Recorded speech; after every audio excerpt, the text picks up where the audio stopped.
स्वागत है आपका हमारी स्पोकन क्लास में। दोस्तों जैसे कि आपको पता है कि हम स्पोकन सीरीज कंटिन्यू कर रहे हैं और हम अभी तक लगभग बहुत सारे लेक्चर्स कवर कर चुके हैं। दोस्तों आज के टॉपिक में हम बात करेंगे देयर की। दोस्तों देयर बड़ा ही कंफ्यूजिंग वर्ड्स है, लेकिन आज मैं देयर को पूरा क्लियर कर दूंगा। आज के वीडियो को अटेंड करने के बाद देयर नाम की जो कंफ्यूजिंग वाली जो चीज़ है दिमाग में, वो हमेशा के लिए खत्म हो जाएगी। जी हाँ दोस्तों, ये देयर बड़ा ही परेशान करता है, बहुत कंफ्यूज करता है कि कभी देयर का मतलब होता है यहाँ, कभी वहाँ, तो कभी सब्जेक्ट के पहले आता है, तो कभी कहाँ आता है, कहीं भी आ जाता है। तो देयर के बहुत सारे मतलब है, लेकिन आज मैं आपको बताऊंगा कि देयर से वाक्य कैसे बनाते हैं। दूसरी बात, देयर को किस तरीके से सही तरीके से अंग्रेजी में बोला जाता है। तो दोस्तों चलिए बिना टाइम वेस्ट किए शुरू करते हैं। दोस्तों देखिए हमारे पास सबसे पहले यहाँ पे वर्ड लिखा है there, see on the board. क्या है देयर? आप देखिए वैसे तो देयर का मतलब क्या होता है? वहाँ।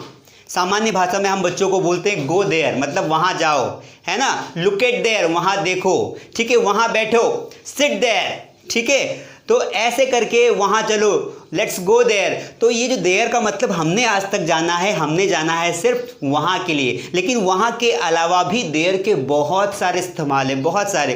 तो कहाँ कहाँ इस्तेमाल है मैं आपको बताऊँगा, वीडियो को ध्यान से देखना है, बिल्कुल ध्यान से। चलिए अब देखिए ये हमारा देयर। पहली बात तो मैं आपको बता दूं कि देयर का उपयोग कहाँ करते हैं। देखिए जब आप अंग्रेजी बोलना सीख रहे हैं तो आपको पता होना चाहिए कि देयर का किस सेंटेंसेस में बोला जाता है। तो देखो एक वाक्य होता है, जब किसी एक वाक्य में जहाँ पर सब्जेक्ट और वर्ब और ऑब्जेक्ट वाला जो वाक्य होता है, उस वाक्य में किस सिचुएशन में देयर आ सकता है। देखिए सबसे पहली बात तो हमें ये बताना हो कि कहीं पर कोई वस्तु है, ठीक है। सिंपल सी बात है कि हमको जब ये बताना हो कि कहीं पर कोई वस्तु है, जैसे तारे हैं, सीधी सी बात है। अब हमने बोल दिया तारे हैं तो एक वस्तु के बारे में डिस्कशन हो रहा है। भगवान है, लिखा है मैंने वाक्य भगवान है।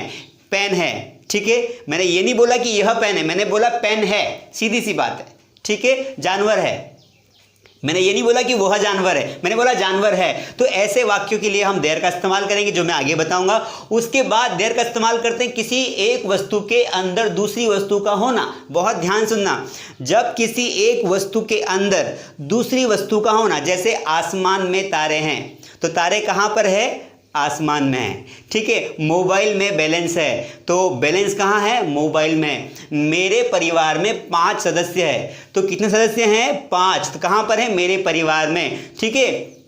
तुम्हारे दिमाग में कीड़ा है, कैसे बोलेंगे, है ना। दिमागी कीड़ा होता है, पढ़ाई करने का कीड़ा होता है। तो कीड़ा कहाँ पर? दिमाग के अंदर है। फ्रिज में पानी है, तो पानी कहाँ है? फ्रिज में है। कूलर में क्या है? पानी है। इस तरीके से किसी एक वस्तु के अंदर दूसरी वस्तु होना, तब भी देयर का इस्तेमाल किया जाता है, मैं आपको बताऊंगा।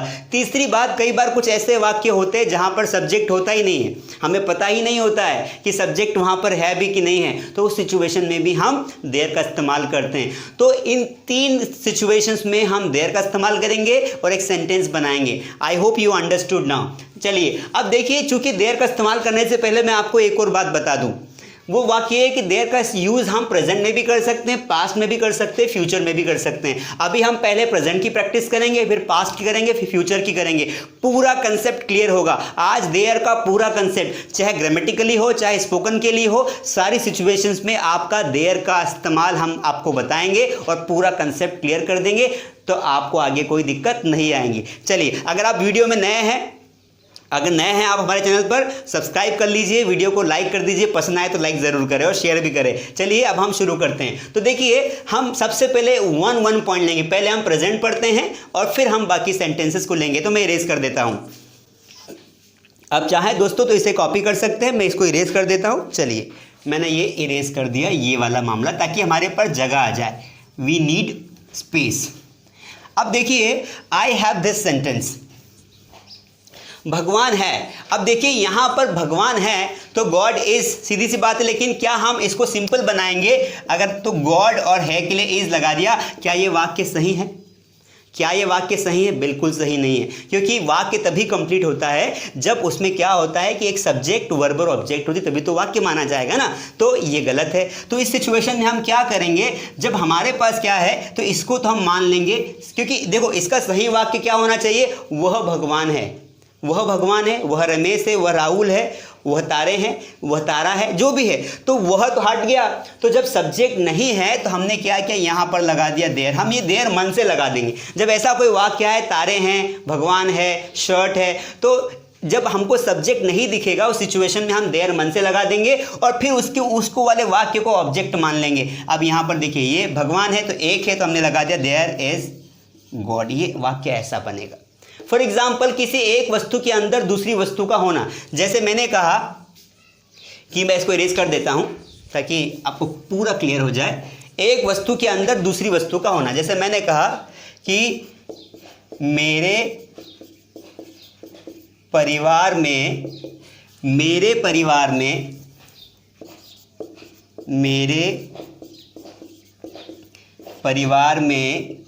5 सदस्य है। मेरे परिवार में 5 सदस्य हैं। अब देखिए, मेरे परिवार में कहां पर है, मेरे परिवार में।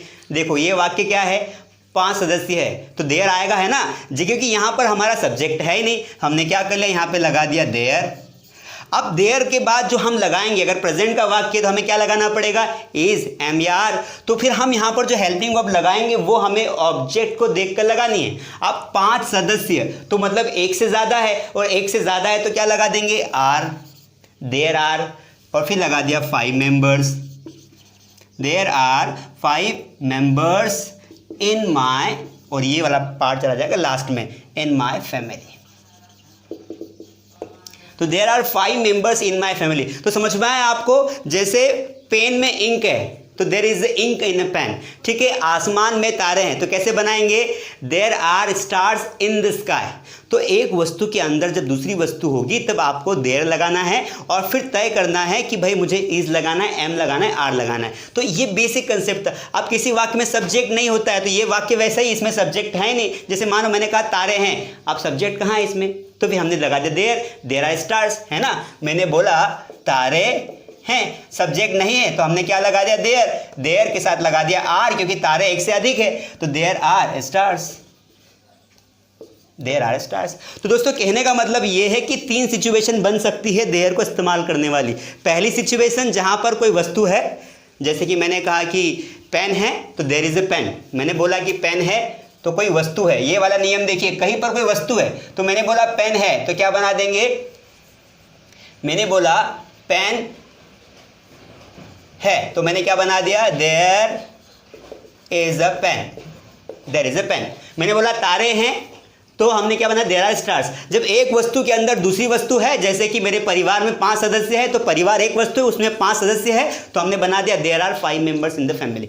तो this is the what the basic thing which I wanted to explain you, कि देयर का यूज इन 3 सिचुएशंस में करते हैं दोस्तों। अभी हम इसको डिटेल में पढ़ेंगे, पहले प्रेजेंट में पढ़ेंगे, पास्ट में पढ़ेंगे, फ्यूचर में पढ़ेंगे। पूरी अंग्रेजी सीखना है, बोलना सीखना है, समझना सीखना है, सुनना सीखना है। पूरा वीडियो देखो, अच्छे से सुनो, नोट्स बनाओ, मेरी गारंटी है 30 दिन के अंदर बहुत कुछ क्लियर हो जाएगा। दोस्तों मैं आपको बता दूं कि अगर आप कॉम्पिटिटिव एग्जाम्स की प्रिपरेशन कर रहे हो, एसएससी की, पीएससी की, यूपीएससी की, बैंकिंग की, पुलिस की, किसी की भी, रेलवे की, तो आप मेरे वीडियोस देखते रहिए, क्योंकि बहुत सारा पोर्शन इसमें ग्रामर का भी कवर हो रहा है। स्पोकन का तो हो ही रहा है, साथ में ग्रामर का भी हो रहा है, और बहुत जल्दी हम लोग ग्रामर की क्लासेस भी चालू करने वाले हैं। तो चलिए ये था। अब देखिए मैं इसको सीधा ले चलता हूँ आपको प्रेजेंट की ओर। अब हम पहले पढ़ेंगे प्रेजेंट में देयर का इस्तेमाल कैसे करते हैं, फिर हम पढ़ेंगे पास्ट में, फिर हम पढ़ेंगे फ्यूचर में। आज हमारी स्पीड थोड़ी ज़्यादा होने वाली है क्योंकि हमें बहुत सारे जो टॉपिक्स है कवर करने। हमने लिया देयर को प्रेजेंट में, तो मैंने यहाँ पे लिखा देयर, इसका इस्तेमाल मुझे करना है प्रेजेंट में। अब जैसे ही आता है प्रेजेंट में, मेरे पास 3 चीज़ें आती है प्रेजेंट में हमेशा की तरह। हमें लगाना है इज एम आर, तो मैंने पहले लिखा यहाँ पे इज, फिर लिखा एम, फिर लिखा आर। मैं हमेशा की तरह इनको ज़रूर बताऊंगा ताकि आप जो लोग नए आज ही वीडियो देख रहे हैं उनको समझ में आ जाए। इज़ क्या है, एक सिंगुलर वर्ड माना जाता है। इसके साथ हम सारी सिंगुलर सब्जेक्ट्स यूज़ करते हैं, जैसे कि ही, शी, इट या फिर कोई नेम। एम के साथ हमेशा आता है आई, और आर के साथ आ जाएगा आपका वी, दे और यू। ये बेसिक बातें हैं, मैं पहले भी लेक्चर्स में कई बार बता चुका हूं, कई बार, इसीलिए आपको ज़रूरी है कि आपको पता होना चाहिए कि ये क्या है। बार बार क्या होता है ना दोस्तों, बार बार सुनने से, बार बार देखने से वो चीज़ पक्की हो जाती है। इसलिए आप ये मत सोचना कि सर ये पता है आगे बढ़ो। देखो मैं चाहूँ तो आगे बढ़ सकता हूँ, लेकिन आपको बार बार लिख के ये बताना चाहता हूँ कि अब बार बार लिखूंगा, बार बार देखोगे, समझोगे तो ऑटोमेटिकली दिमाग में फिक्स हो जाएगा, then definitely you will be able to speak English properly.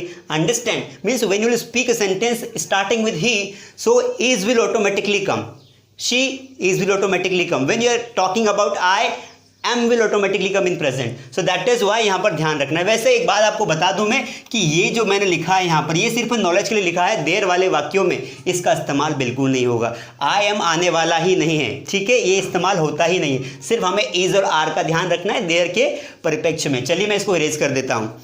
अब देखिए हम कुछ सेंटेंस लेते हैं और कुछ सेंटेंस लेने के बाद धीरे धीरे आपका पूरा कंसेप्ट क्लियर हो जाएगा। चलिए बिल्कुल बने रहिए, वीडियो छोड़ के भागना नहीं है ना, वीडियो छोड़ के भागना नहीं। बैठ जाओ, हाँ तुम्हें बोल रहा हूँ, बैठ जाओ। आप बैठ गए शांति से। चलिए अब हम बात करते हैं प्रेजेंट की। दोस्तों देखिए मैंने पूरा लिख दिया है ताकि आपका टाइम खराब ना हो। हम लिखते इसलिए बोर्ड पर हैं पहले ताकि आपका टाइम बचाया जाए, ताकि आपको कम समय में ज़्यादा से ज़्यादा नॉलेज दिया जाए। Now see on the board, हम प्रेजेंट में कुछ सेंटेंस हमने बना के रखे हैं। देखिए जैसे पहला सेंटेंस है प्रेजेंट में, मेरे बैग में 5 किताबें हैं, ठीक है। इसको, इस वाक्य को बना के देखते हैं, मेरे बैग में। अब हमेशा इस वाले हिस्से को आगे कर लिया करो क्योंकि ये ऑब्जेक्टिव का पार्ट माना जाता है। मेरे बैग में हमेशा ये वाला हिस्सा पीछे आएगा, ध्यान रखना है। जैसे मेरे बैग में, मेरे पॉकेट में, मेरी बुक में, ठीक है, मेरे दिमाग में, मेरे परिवार में, हमारे परिवार में, उसके परिवार में, ये वाली बातें सब पीछे आ जाएगी, ठीक है। और मेन सेंटेंस बचेगा ये वाला। अब ये जो बचता है सिर्फ ऑब्जेक्ट बचता है, तो इस यहाँ पर ऑब्जेक्ट है, सब्जेक्ट नहीं है, तो सब्जेक्ट ले क्या लगाएंगे, देयर लगाएंगे। चलिए वाक्य बनाते हैं। तो ये सब्जेक्ट है, हमने लिखा है यहाँ पे देयर। अब मुझे इज लगाना है कि आर लगाना है, क्योंकि मेरे पास प्रेजेंट में 2 ऑप्शन है। चूंकि 5 किताबें हैं, एक से अधिक है, तो हमने लगा दिया are. There are 5 books. There are 5 books कहां पर है, मेरे बैग में, इन माई बैग। इस तरीके से वाक्य बन जाएगा। It's very simple. अगला सेंटेंस देखिए, तालाब में पानी है ना, तो कैसे बोलेंगे, देयर इज अ वाटर नहीं आएगा, सिर्फ वाटर आएगा, पानी के आगे अ नहीं लगता। देयर इज वाटर, तालाब में मतलब इन द पॉन्ड, ठीक है। हमने अगला वाक्य देखा, भारत में कई महान लोग हैं, वही बात है, भारत में, तो भारत में हमने ये वाला अलग हिस्सा कर लिया क्योंकि ये ऑब्जेक्टिव का पार्ट है, लास्ट में जाएगा। कई महान लोग हैं, सब्जेक्ट है नहीं, लगाएंगे देयर। अब कई महान लोग हैं मतलब एक से अधिक है, ऑब्जेक्ट तो लगा दिया आर, देयर आर। अब कई महान लोग, तो चूंकि काउंटेबल है तो मैनी लगाएंगे कई के लिए। मैं लिख देता हूं, कई के लिए क्या आता है, मैनी आता है, अगर काउंटेबल है तो, MANY, मैनी, है ना। मच मतलब जो अनकाउंटेबल हो। There are many. अब महान लोग तो ग्रेट पीपल कहां पर है भाई, great people. There are many great people कहां पर है, इंडिया, है ना, हमारे भारत में, तो हमने लिख दिया इंडिया। तो ये हो गया वाक्य। बहुत सिंपल बातें हैं। चलिए 2 मिनट प्रैक्टिस करते हैं, प्रैक्टिस मेरे साथ ज़रूर करिए। चलिए बनाते हैं। मेरे पॉकेट में पैसा है, there is money in my pocket. Pen में इंक है, there is ink in the pocket, ठीक है। दिमाग में कीड़े हैं, there are insects in the mind. चलिए ऐसे वाक्य वैसे बनाना नहीं चाहिए, बट फनी वे में बना लेते हैं ना। कभी कभी किसी के दिमाग में कीड़े भी होते हैं, मतलब पढ़ाई का कीड़ा होता है ना। फ्रिज में पानी है, there is a water in the fridge, ठीक है। उसके अलावा टंकी में पानी है, there is a water in the tank, ठीक है। तालाब में मछलियाँ हैं, देयर आर मेनी फिश। देखो फिश अपने आप में प्लूरल है, फिशेस नहीं करना है, फिश ही बहुत है। There are many fish in the pond, तालाब को पॉन्ड बोलते हैं।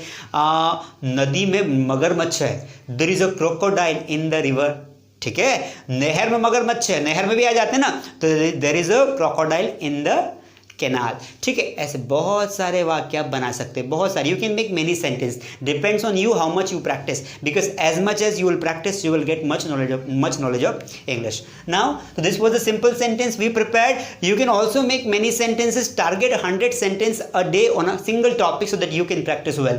तो ऐसे 100 वाक्य बनाइए, मेरी पूरी गारंटी आपको दिक्कत नहीं आएगी। चलिए इसका नेगेटिव बना के देखते हैं। कॉपी करने के लिए स्क्रीनशॉट ले लीजिए, या फिर आप स्क्रीनशॉट के अलावा क्या कर सकते हैं प्यारे बच्चों, आप इसको पॉज भी कर सकते हैं। आराम से पढ़िए, थोड़ा समय लगेगा, मैं देखो समय ले रहा हूँ, मुझे पता है मैं 5 मिनट में भी इसको पढ़ा सकता हूँ, लेकिन कोई सेंस नहीं है, भागते कब तक भागेंगे ना, इसलिए इरेज कर देते हैं।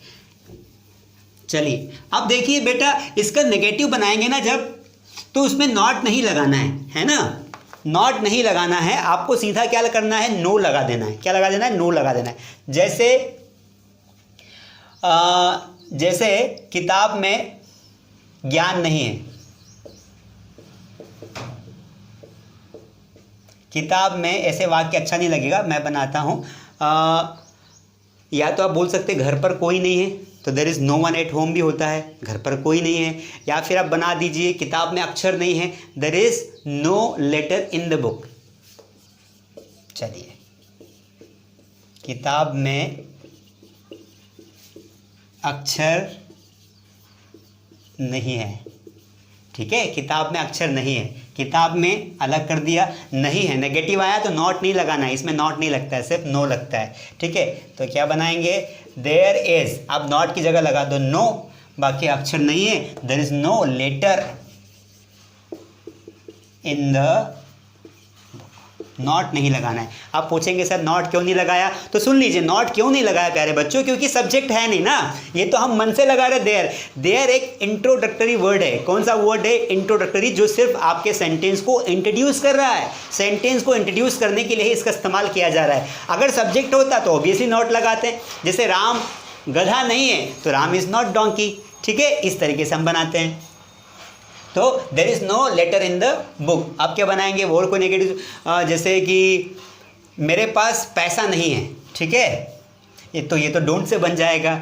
मेरी पॉकेट में पैसा नहीं है, मेरी पॉकेट मतलब जेब, जेब में पैसा नहीं है, मेरी जेब में पैसा नहीं है, तो जेब में, तो देयर जैसे आया किसी वस्तु के अंदर कोई वस्तु, there is no money in my pocket, there is no money in my pocket. Pankaj नाम का बच्चा है सनावत से, जिसने क्वेश्चन पूछा कि सर मनी जो है उसको सिंगुलर माने कि प्लूरल माने। देखो बेटा, जो मनी होता है ना, मीन्स पैसा, पैसा is always singular, always remember, ठीक है।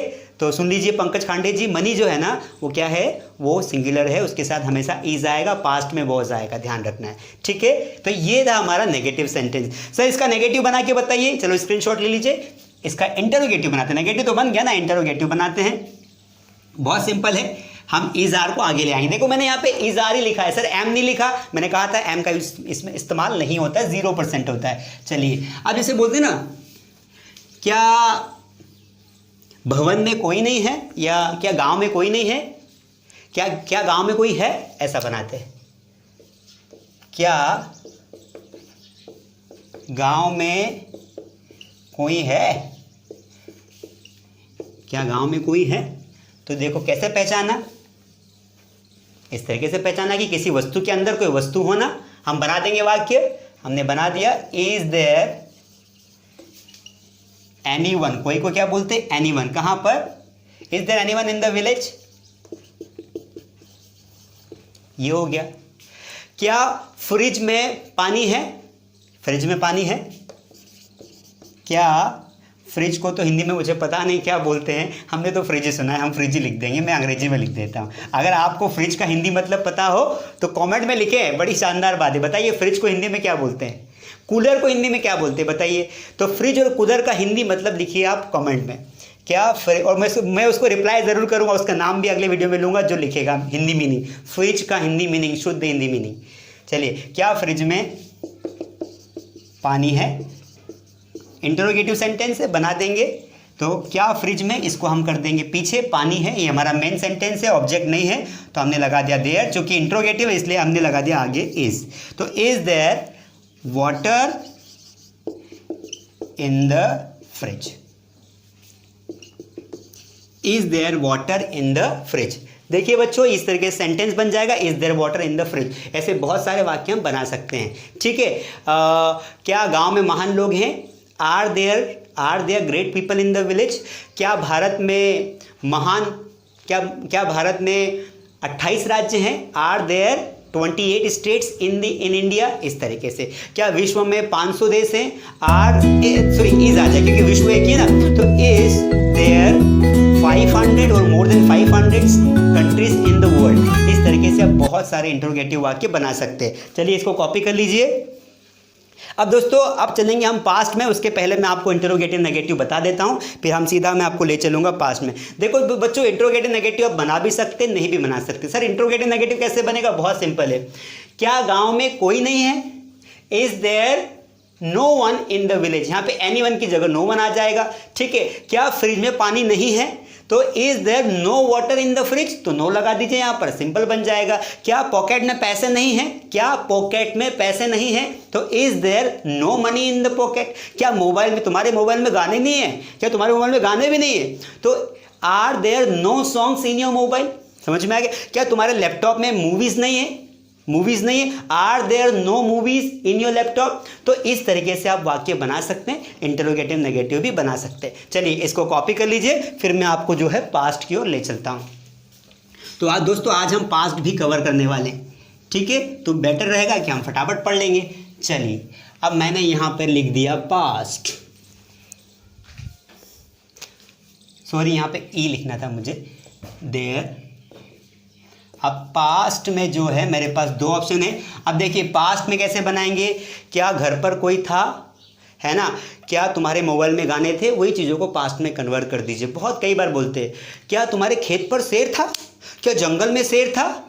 इस तरीके से बोलते हैं। क्या जंगल में हिरन थी? क्या तुम्हारे स्कूल में तुम्हारे प्रिंसिपल थे? इस तरीके से बनाते हैं। तो पास्ट में मेरे पास दो हेल्पिंग वर्ब है मित्रों, एक तो है वॉज और एक है वर। अब आपको ऑब्जेक्ट को देख के लगाना है। अगर ऑब्जेक्ट सिंगुलर है तो आप क्या लगा देंगे? अगर ऑब्जेक्ट सिंगुलर है तो आप क्या लगा देंगे? वॉज लगा देंगे। अगर ऑब्जेक्ट प्लुरल है तो क्या लगा देंगे? वर लगा देंगे।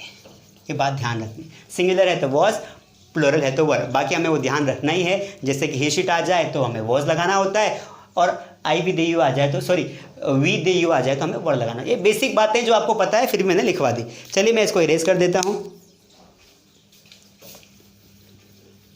सिंपल छोटी छोटी चीज़ें हम पढ़ेंगे पास्ट में, जैसे क्या,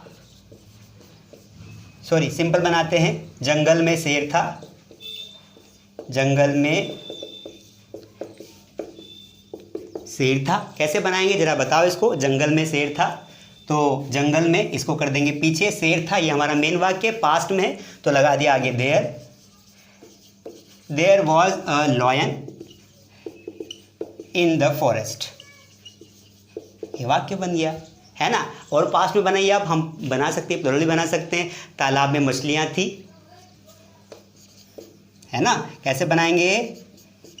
तालाब में मछलियां थी। कैसे बनाएंगे? तो देयर वर क्यों लगाया? कौन बताएगा वर क्यों लगाया मैंने? वर मैंने इसलिए लगाया क्योंकि मछलियां हैं ना, मछली नहीं है, मछलियां हैं। There were fish. अब फिशेस नहीं होता है, कुछ लोग लिखते हैं, कुछ लोग नहीं भी लिखते हैं। तो देयर वर फिश, क्योंकि फिश अपने आप में सिंगुलर भी है, अपने आप में प्लुरल भी है। तो there were fish in the pond. आप चाहो तो यहाँ पे रिवर भी लिख सकते हैं, ठीक है। नदी में 4 लड़के थे, नदी में एक मगर था, देयर वॉज अ क्रोकोडाइल। चलिए मैं ज़्यादा सेंटेंस नहीं बनाता हूँ, मैं सीधा प्रैक्टिस करवा देता हूँ। चलो बताइए फटाफट, कहाँ कौन कौन था? गीता में ज्ञान था, there was knowledge in Gita, ठीक है। आसमान में ईश्वर थे, there was God in the sky. बचपन में जब हम छोटे थे तो क्या होता था ना, कि जब हम रामायण देखते थे, महाभारत देखते थे, तो हमें क्या लगता था कि आसमान में जो है कि वो है ना, दिखाते थे रामायण में कि गायब हो जाते भगवान। तो मुझे ऐसा ही लगता था बेसिकली कि भगवान जो है ऊपर रहते हैं, और आज भी हम भगवान को ऊपर ही मानते हैं क्योंकि वो हम सबसे ऊपर हैं। तो आसमान में भगवान थे, there was God in the sky, ठीक है। आसमान में तारे थे, there were stars in the sky. और बनाइए, और बनाइए, बहुत सारे बनाइए, बहुत सारे बनाइए। खेत में मजदूर थे, there were workers in the field, ठीक है। कंपनी में मजदूर थे तो कंपनी ले लीजिए। स्कूल में टीचर्स थे, there were teachers in the school. पता है मेरी स्कूल में 100 कमरे थे, there were 100 rooms in my school. मेरे गांव में एक सरपंच था या एक लीडर था, सरपंच को लीडर बोलेंगे, तो there was a leader in my village. ऐसे बच्चों बहुत सारे आप क्या करेंगे, बहुत सारे वाक्य बना सकते हैं। आप चाहे तो आप इसका नेगेटिव बना लीजिए। देखो मैं ज़्यादा बोल के आपको दिखा रहा हूँ क्योंकि आपको बोल के प्रैक्टिस करनी है, बाकी मैं स्क्रीन पर बहुत कुछ आपको शो कर दूंगा। तो आप इसका नेगेटिव बना के देख लेते हैं। नेगेटिव में भी आपको बहुत सिंपल काम करना है। जब आप पास्ट में नेगेटिव बनाएंगे तो आपको क्या करना है प्यारे बच्चों, आपको वॉज और वर के बाद नो लगा देना है। जैसे जंगल में है ना, घर पर लिखते हैं, घर पर कुत्ता नहीं था। घर पर कुत्ता था तो कैसे बनाएंगे, there was a dog at home. हम जब उसके घर पर गए तो उसके घर पर कुत्ता था, there was dog at his home. अब घर पर कुत्ता नहीं था तो लगाया हमने देयर, क्योंकि घर पर तो ये तो पीछे चला जाएगा। अब देयर के बाद कुत्ता एक ही है, तो देयर वॉज नो डॉग। अब घर पर के लिए क्या लगाते हैं, एट होम आता है। ध्यान रखना है, इन द होम नहीं होता है, ऑन द होम नहीं होता है, ठीक है। होम के पहले हमेशा क्या आता है, एट आता है। तो ध्यान रखना है, there was no dog at home. कई लोग ऑन होम बोलते हैं, मैं आपको बता दूं, ये लिखा मैंने होम। अब होम के पहले क्या आएगा, ध्यान रखना है, तो ऑन बिल्कुल नहीं आएगा, इन बिल्कुल नहीं आएगा, तो क्या आएगा, एट यस आएगा, ठीक है। ये भी गलत है, ये भी गलत है, ये सही, एट होम होता है। कॉपी कर लीजिए फटाफट। फिर हम एक और सेंटेंस नेगेटिव देखते हैं। जैसे गांव में कोई भी ओल्ड मैन नहीं था, उसके गांव में कोई भी बुजुर्ग नहीं था।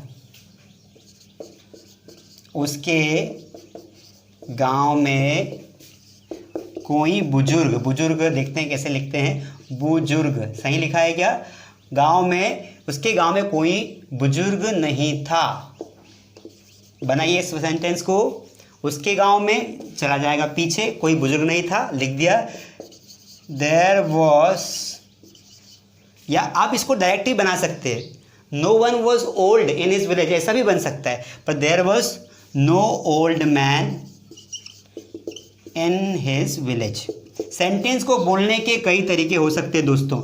एक सेंटेंस को कई तरीके से बोला जा सकता है, इनके भी कई तरीके हैं। No one was there, no one was old there in his village, ऐसा भी बन सकता है। तो what I mean to say is कि वाक्य को बोलने के कई तरीके होते हैं। आप देख लीजिए, इसी को आप इंटरोगेटिव भी बना सकते हैं। अब इसको वॉज को आगे ले आइए तो आपका इंटरोगेटिव बन जाएगा। तो प्यारे बच्चों, इस तरीके जैसे हम इंटरोगेटिव की प्रैक्टिस करते हैं, जैसे क्या घर पर कोई नहीं था, वॉज देयर। अब क्या घर पर कोई नहीं था, इंटरोगेटिव नेगेटिव हो गया है, तो was there no one at home. क्या घर पर कोई था, was there anyone at home. क्या तुम्हारे मोबाइल में गाने थे, were there songs in your mobile. क्या तुम्हारे लैपटॉप में मूवी थी, was there any movie in your laptop. इस तरीके से क्या जंगल में शेर था, was there lion in the forest, in the jungle भी बोल सकते हैं। ऐसे बहुत सारे आप इंटरोगेटिव भी बना सकते हैं, इंटरोगेटिव नेगेटिव बना सकते हैं। तो दोस्तों, इट डिपेंड्स ऑन यू कि that how you make the sentence. आपके ऊपर डिपेंड करेगा कि आपको कैसे बनाना है। तो दोस्तों, हमने आज डिस्कस किया, चूँकि क्लास में लंबी नहीं चाहता हूँ स्ट्रेस करना, क्योंकि द रीज़न इज़ कि आपके पास काफ़ी समय कम होता है। मुझे पता है कि बहुत सारे बच्चे देखते हैं, बहुत सारे स्टूडेंट्स जो कॉलेज के होते हैं वो भी देखते हैं मेरे वीडियोज़, और बहुत सारे जो ऑफिशियल लोग होते हैं, जो ऑफिस जाते हैं, जिनकी जॉब्स हैं, वो भी देख रहे हैं। मुझे बहुत सारे फ़ोन आए कि सर हमें बहुत अच्छा लगा कि आपने जो है आपने क्लासेस स्टार्ट कर दिए। तो बहुत सारे ऐसे लोग भी हैं जो ऑफिस जाते हैं, वो भी देख रहे हैं। तो दोस्तों, इसीलिए हम थोड़ा सा वीडियो को 20 से 25 मिनट में कवर अप करते रहेंगे। तो हमने दोस्तों आज क्या पढ़ा, हमने पढ़ा, सबसे पहले हमने क्या पढ़ा आज, हमने पढ़ा प्रेजेंट, फिर हमने पढ़ा पास्ट, फिर हमने पढ़ा अब जो फ्यूचर है, वो फ्यूचर को मैं अगले लेक्चर में पूरा कवर कर लूँगा, छोटा सा वीडियो बना दूंगा फ्यूचर में, और एक टॉपिक उसके साथ और डिस्कस कर लूँगा। आज हमने क्लियर किया प्रेजेंट में हम कैसे यूज़ करते हैं इज और आर के साथ देयर को। फिर हमने पढ़ा पास्ट, उसमें हम कैसे इस्तेमाल करते हैं वॉज और वर को। दोस्तों, इतना काफ़ी था आज के लिए। Hope you enjoyed the class. Video के लास्ट में कुछ मैं आपको वोकेबलरी दे रहा हूँ, कुछ प्रैक्टिस चीज दे रहा हूँ, आप उनको ज़रूर देखें और प्रैक्टिस करें। प्रैक्टिस करना बहुत ज़रूरी है। अब आप प्रैक्टिस अगर नहीं करेंगे तो कोई मतलब नहीं है, क्योंकि practice makes a man perfect, इसलिए प्रैक्टिस करना बहुत ज़रूरी है, ठीक है। जैसे कोई आर्मी में जाना चाहता है, अब वो घर बैठे बैठे आर्मी में नहीं जा सकता, आपको आर्मी में जाने के लिए रोज़ सुबह से उठ के दौड़ना पड़ेगा ना, रोज़ भागना पड़ेगा, तभी तो आपको आपकी रनिंग अच्छी होगी। उसी प्रकार अगर आपको अंग्रेजी बोलना है तो आपको क्या करना पड़ेगा, आपको रोज़ अंग्रेजी के सेंटेंस बनाने पड़ेंगे, नए नए वर्ड्स याद करने पड़ेंगे, अपने किसी फ्रेंड से या रूममेट से या भाई बहन से अंग्रेजी में बात करनी पड़ेगी। जैसे भी आपको बोलना हो, टूटी फूटी doesn't matter, but you try to speak English. When you once you start speaking English, automatically confidence will come, and if your structures are very clear, if you know how to make sentence, you'll be able to speak English fluently. Understand? This was the complete structure and this was the complete lecture about the English. I hope आपको समझ में काफ़ी आया होगा। छोटी मोटी गलतियों से डरिए मत, छोटी मोटी गलतियां मुझसे भी होती है जब मैं बोर्ड पे आपको पढ़ाता हूं, जब मैं बोलता हूं, आपसे भी होती है कई बार, क्योंकि हम जब सीखते हैं तब हम गलतियां बहुत करते हैं, है ना। सीखने में गलतियां होती है। जब आप साइकिल चलाते थे तब आप गिरते थे फिर सीखे ना, उसी प्रकार जब आप अंग्रेजी बोलना सीखेंगे तो आप धीरे धीरे धीरे धीरे थोड़ी बहुत गलत बोलना पड़ेगी, थोड़ी बहुत सही बोलना पड़ेगी और आप सीख जाएंगे। दोस्तों उम्मीद करता हूं मैं आपको जो पढ़ा रहा हूं, मैं जो मेहनत कर रहा हूं, आपको समझ में आ रही होगी। अगर आप नए हैं सब्सक्राइब करें, वीडियो को शेयर जरूर करें। ये सारा का सारा मैं आपके लिए मेहनत कर रहा हूं, ठीक है। आपने इतना सुना, इसके लिए बहुत बहुत धन्यवाद। Thank you so much.